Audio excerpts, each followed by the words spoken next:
Il territorio del Commissariato di Polizia di Stato di Conegliano si è esteso e ha coinvolto anche la superficie comunale di San Pietro di Feletto. Come è nata questa, insomma, decisione e come è stata accolta?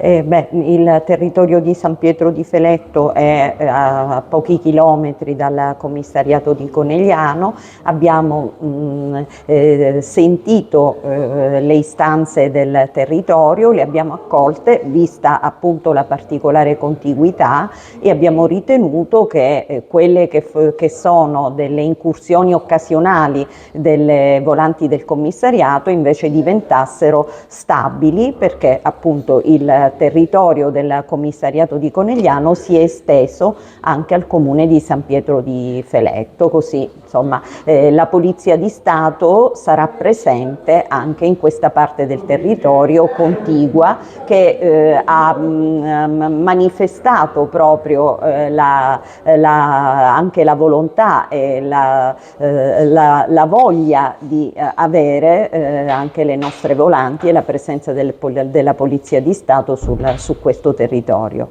Un territorio che insomma è stato segnato di recente da furti o comunque tentativi di furto. C'è qualcosa che si sentirebbe di dire ai cittadini che ci stanno guardando?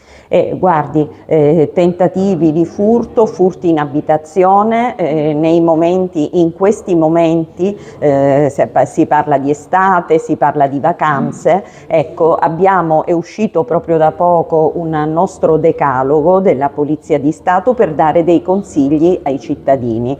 Essere accorti, chiudere sempre bene le abitazioni, fare in modo che quando si esce non si dia traccia che si è via per una vacanza, pubblicare in tempo reale su Instagram, sui mezzi di comunicazione che ormai diciamo assillano la nostra vita quotidiana, i posti dove si è in vacanza non è il caso. Dare informazioni ai malintenzionati è il caso di evitare.